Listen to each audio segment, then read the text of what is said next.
Hello everyone. Welcome to my channel Online Biology Tutorials. I am here with audiobook series for Class 12 NCERT. Hope you will like it and share with your friends. So, let's get started with Chapter 3. Human Reproduction.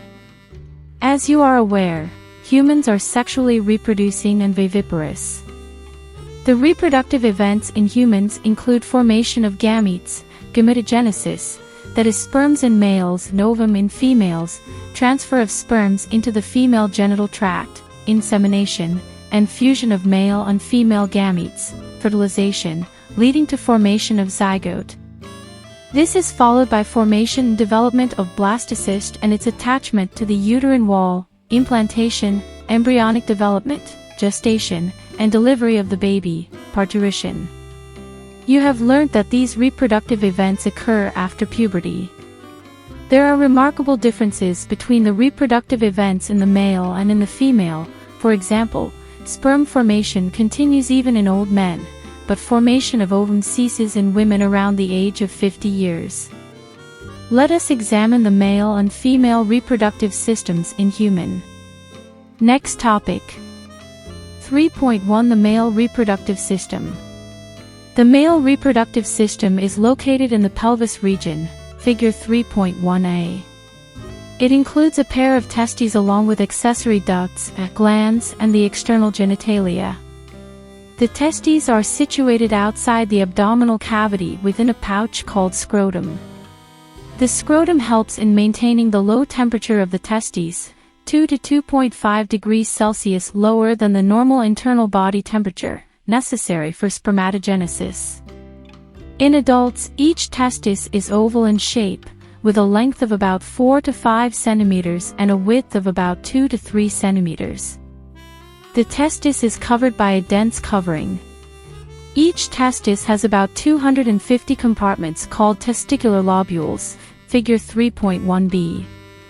Each lobule contains 1 to 3 highly coiled seminiferous tubules in which sperms are produced. Each seminiferous tubule is lined on its inside by two types of cells called male germ cells, spermatogonia, and Sertoli cells, figure 3.2. The male germ cells undergo meiotic divisions, finally leading to sperm formation, while Sertoli cells provide nutrition to the germ cells. The regions outside the seminiferous tubules, called interstitial spaces, contain small blood vessels and interstitial cells or Leydig cells, figure 3.2. Leydig cells synthesize and secrete testicular hormones called androgens. Other immunologically competent cells are also present. The male sex accessory ducts include rete testis, vasa efferentia, epididymis, and vas deferens, figure 3.1b. The seminiferous tubules of the testis open into the vasa efferentia through rete testis. The vasa efferentia leave the testis and open into epididymis located along the posterior surface of each testis. The epididymis leads to vas deferens that ascends to the abdomen and loops over the urinary bladder. It receives a duct from seminal vesicle and opens into urethra as the ejaculatory duct, figure 3.1a. These ducts store and transport the sperms from the testis to the outside through urethra. The urethra originates from the urinary bladder and extends through the penis to its external opening called urethral meatus. The penis is the male external genitalia, figure 3.1a, b. It is made up of special tissue that helps in erection of the penis to facilitate insemination. The enlarged end of penis, called the glans penis, is covered by a loose fold of skin called foreskin. The male accessory glands, figure 3.1a, b, include paired seminal vesicles, a prostate, and paired bulbourethral glands. Secretions of these glands constitute the seminal plasma, which is rich in fructose, calcium, and certain enzymes. The secretions of bulbourethral glands also helps in the lubrication of the penis. Next topic. 3.2 The female reproductive system. The female reproductive system consists of a pair of ovaries along with a pair of oviducts, uterus, cervix, vagina, and the external genitalia located in pelvic region, figure 3.3a. These parts of the system along with the pair of the mammary glands are integrated structurally and functionally to support the processes of ovulation, fertilization, pregnancy, birth and child care. Ovaries are the primary female sex organs that produce the female gamete, ovum, and several steroid hormones, ovarian hormones.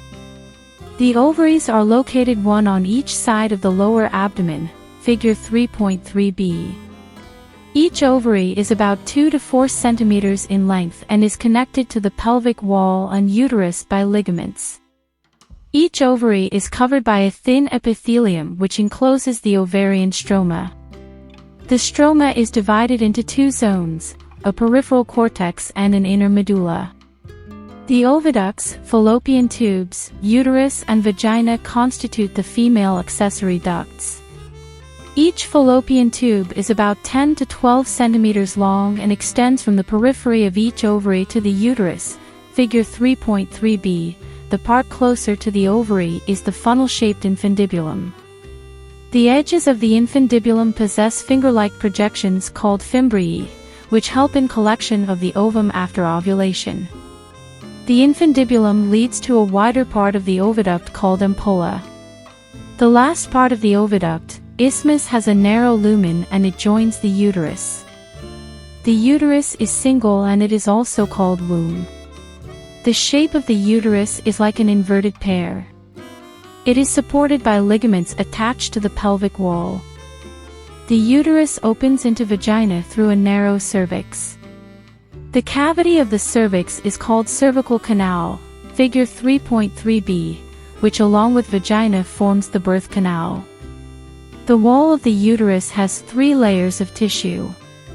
The external thin membranous perimetrium, middle thick layer of smooth muscle, myometrium, and inner glandular layer called endometrium that lines the uterine cavity.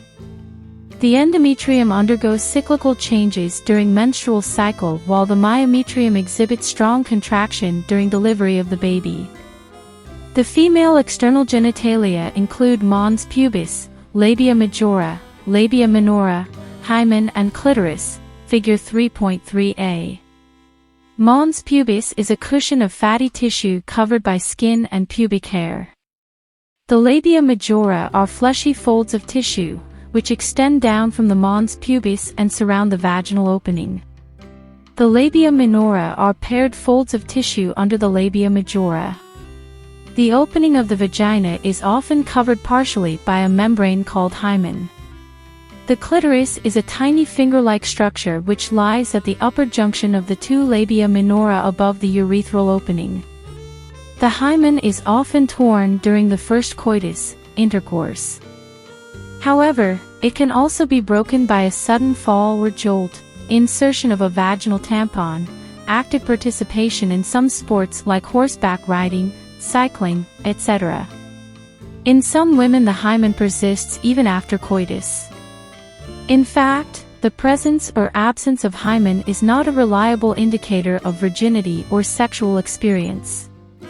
A functional mammary gland is characteristic of all female mammals. The mammary glands are paired structures, breasts, that contain glandular tissue and variable amount of fat.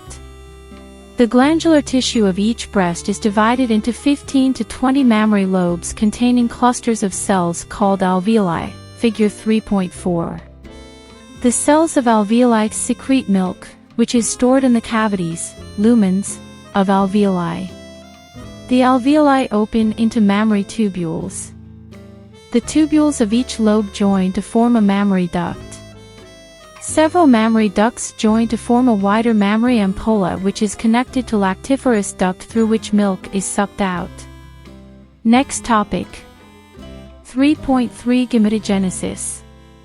The primary sex organs, the testis in the males and the ovaries in the females, produce gametes, i.e., sperms and ovum, respectively, by the process called gametogenesis. In testis, the immature male germ cells, spermatogonia, produce sperms by spermatogenesis that begins at puberty.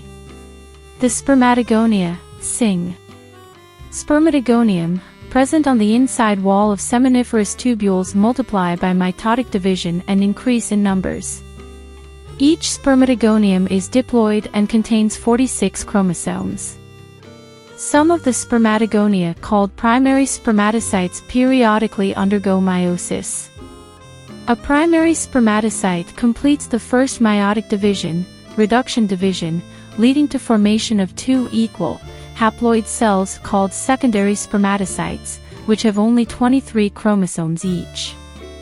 The secondary spermatocytes undergo the second meiotic division to produce four equal, haploid spermatids, figure 3.5. What would be the number of chromosome in the spermatids? The spermatids are transformed into spermatozoa, sperms, by the process called spermiogenesis. After spermiogenesis, sperm heads become embedded in the Sertoli cells, and are finally released from the seminiferous tubules by the process called spermiation. Spermatogenesis starts at the age of puberty due to significant increase in the secretion of gonadotropin-releasing hormone, GnRH. This, if you recall, is a hypothalamic hormone. The increased levels of GnRH then acts at the anterior pituitary gland and stimulates secretion of two gonadotropins, luteinizing hormone, LH, and follicle-stimulating hormone, FSH. LH acts at the Leydig cells and stimulates synthesis and secretion of androgens. Androgens, in turn, stimulate the process of spermatogenesis. FSH acts on the Sertoli cells and stimulates secretion of some factors which help in the process of spermiogenesis.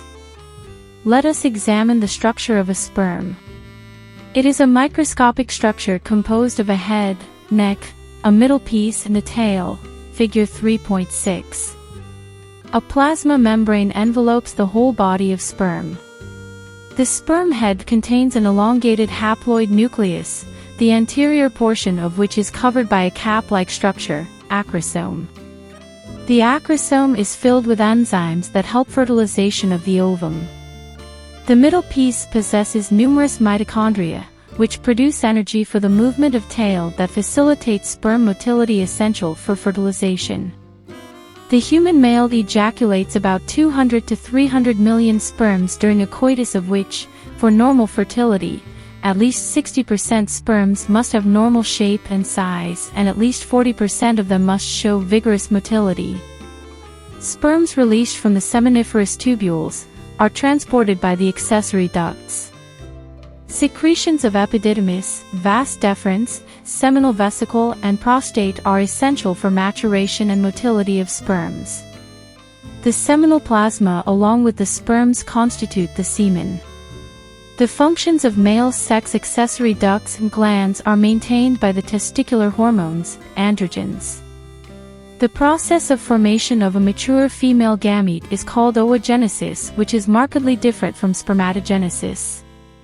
Oogenesis is initiated during the embryonic development stage when a couple of million gamete mother cells, oogonia, are formed within each fetal ovary. No more oogonia are formed and added after birth.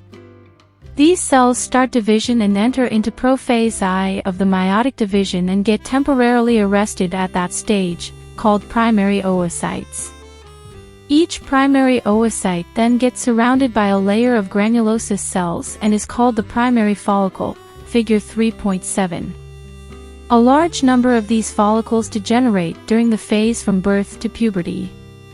Therefore, at puberty only 60,000 to 80,000 primary follicles are left in each ovary. The primary follicles get surrounded by more layers of granulosa cells and a new theca and are called secondary follicles. The secondary follicle soon transforms into a tertiary follicle, which is characterized by a fluid-filled cavity called antrum. The theca layer is organized into an inner theca interna and an outer theca externa. It is important to draw your attention that it is at this stage that the primary oocyte within the tertiary follicle grows in size and completes its first meiotic division. It is an unequal division resulting in the formation of a large haploid secondary oocyte and a tiny first polar body, figure 3.8b. The secondary oocyte retains bulk of the nutrient-rich cytoplasm of the primary oocyte. Can you think of any advantage for this? Does the first polar body born out of first meiotic division divide further or degenerate? At present we are not very certain about this. The tertiary follicle further changes into the mature follicle or Graafian follicle, figure 3.7. The secondary oocyte forms a new membrane called zona pellucida surrounding it. The Graafian follicle now ruptures to release the secondary oocyte, ovum, from the ovary by the process called ovulation. Can you identify major differences between spermatogenesis and oogenesis? A diagrammatic representation of spermatogenesis and oogenesis is given below, figure 3.8. Next topic. 3.4 Menstrual cycle. The reproductive cycle in the female primates, e.g. monkeys, apes and human beings, is called menstrual cycle. The first menstruation begins at puberty and is called menarche. In human females, menstruation is repeated at an average interval of about 28-29 days, and the cycle of events starting from one menstruation till the next one is called the menstrual cycle. One ovum is released, ovulation, during the middle of each menstrual cycle. The major events of the menstrual cycle are shown in figure 3.9. The cycle starts with the menstrual phase, when menstrual flow occurs and it lasts for 3 to 5 days. The menstrual flow results due to breakdown of endometrial lining of the uterus and its blood vessels, which forms liquid that comes out through vagina. Menstruation only occurs if the released ovum is not fertilized. Lack of menstruation may be indicative of pregnancy. However, it may also be caused due to some other underlying causes like stress, poor health, etc. The menstrual phase is followed by the follicular phase. During this phase, the primary follicles in the ovary grow to become a fully mature Graafian follicle, and simultaneously the endometrium of uterus regenerates through proliferation. These changes in the ovary and the uterus are induced by changes in the levels of pituitary and ovarian hormones, figure 3.9. The secretion of gonadotropins, LH and FSH, increases gradually during the follicular phase, and stimulates follicular development as well as secretion of estrogens by the growing follicles. Both LH and FSH attain a peak level in the middle of cycle, about 14th day. Rapid secretion of LH leading to its maximum level during the mid-cycle called LH surge induces rupture of Graafian follicle and thereby the release of ovum, ovulation. The ovulatory phase, is followed by the luteal phase, during which the remaining parts of the Graafian follicle transform as the corpus luteum, figure 3.9. The corpus luteum secretes large amounts of progesterone, which is essential for maintenance of the endometrium. Such an endometrium is necessary for implantation of the fertilized ovum and other events of pregnancy. During pregnancy, all events of the menstrual cycle stop and there is no menstruation. In the absence of fertilization, the corpus luteum degenerates. This causes disintegration of the endometrium leading to menstruation, marking a new cycle. In human beings, menstrual cycles ceases around 50 years of age, that is termed as menopause. Cyclic menstruation is an indicator of normal reproductive phase and extends between menarche and menopause. Next topic. 3.5 Fertilization and implantation. During copulation, coitus, semen is released by the penis into the vagina, insemination. The motile sperms swim rapidly, pass through the cervix, enter into the uterus and finally reach the ampullary region of the fallopian tube, figure 3.11b. The ovum released by the ovary is also transported to the ampullary region where fertilization takes place. Fertilization can only occur if the ovum and sperms are transported simultaneously to the ampullary region. This is the reason why not all copulations lead to fertilization and pregnancy. The process of fusion of a sperm with an ovum is called fertilization. During fertilization, a sperm comes in contact with the zona pellucida layer of the ovum, figure 3.10, and induces changes in the membrane that block the entry of additional sperms. Thus, it ensures that only one sperm can fertilize an ovum. The secretions of the acrosome help the sperm enter into the cytoplasm of the ovum through the zona pellucida and the plasma membrane. This induces the completion of the meiotic division of the secondary oocyte. The second meiotic division is also unequal and results in the formation of a second polar body and a haploid ovum, ootid. Soon the haploid nucleus of the sperms and that of the ovum fuse together to form a diploid zygote. How many chromosomes will be there in the zygote? One has to remember that the sex of the baby has been decided at this stage itself. Let us see how. As you know, the chromosome pattern in the human female is XX and that in the male is XY. Therefore, all the haploid gametes, ova, produced by the female have the sex chromosome X, whereas in the male gametes, sperms, the sex chromosome could be either X or Y, hence, 50% of sperms carry the X chromosome while the other 50% carry the Y. After fusion of the male and female gametes, the zygote would carry either XX or XY depending on whether the sperm carrying X or Y fertilized the ovum. The zygote carrying XX would develop into a female baby and XY would form a male. You will learn more about the chromosomal patterns in Chapter 5. That is why, scientifically it is correct to say that the sex of the baby is determined by the father and not by the mother. The mitotic division starts as the zygote moves through the isthmus of the oviduct called cleavage towards the uterus, figure 3.11, and forms 2, 4, 8, 16 daughter cells called blastomeres. The embryo with 8 to 16 blastomeres is called a morula, figure 3.11e. The morula continues to divide and transforms into blastocyst, figure 3.11g, as it moves further into the uterus. The blastomeres in the blastocyst are arranged into an outer layer called trophoblast and an inner group of cells attached to trophoblast called the inner cell mass. The trophoblast layer then gets attached to the endometrium and the inner cell mass gets differentiated as the embryo. After attachment, the uterine cells divide rapidly and covers the blastocyst. As a result, the blastocyst becomes embedded in the endometrium of the uterus, figure 3.11h. This is called implantation and it leads to pregnancy. Next topic. 3.6 Pregnancy and embryonic development.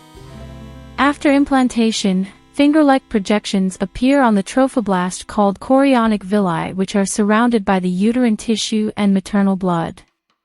The chorionic villi and uterine tissue become interdigitated with each other and jointly form a structural and functional unit between developing embryo, fetus, and maternal body called placenta, figure 3.12. The placenta facilitate the supply of oxygen and nutrients to the embryo and also removal of carbon dioxide and excretory/waste materials produced by the embryo. The placenta is connected to the embryo through an umbilical cord which helps in the transport of substances to and from the embryo. Placenta also acts as an endocrine tissue and produces several hormones like human chorionic gonadotropin, HCG, human placental lactogen, HPL, estrogens, progestogens, etc.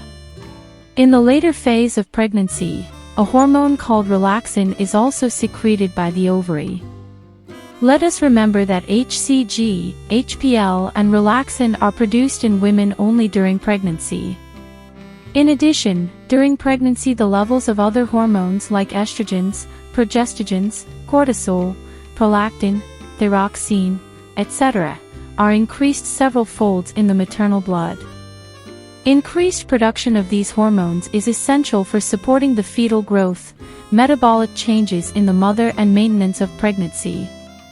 Immediately after implantation, the inner cell mass, embryo, differentiates into an outer layer called ectoderm and an inner layer called endoderm. A mesoderm soon appears between the ectoderm and the endoderm. These three layers give rise to all tissues, organs, in adults. It needs to be mentioned here that the inner cell mass contains certain cells called stem cells which have the potency to give rise to all the tissues and organs. What are the major features of embryonic development at various months of pregnancy? The human pregnancy lasts 9 months. Do you know for how many months pregnancy lasts in dogs, elephants, cats? Find out. In human beings, after 1 month of pregnancy, the embryo's heart is formed. The first sign of growing fetus may be noticed by listening to the heart sound carefully through the stethoscope. By the end of the 2nd month of pregnancy, the fetus develops limbs and digits.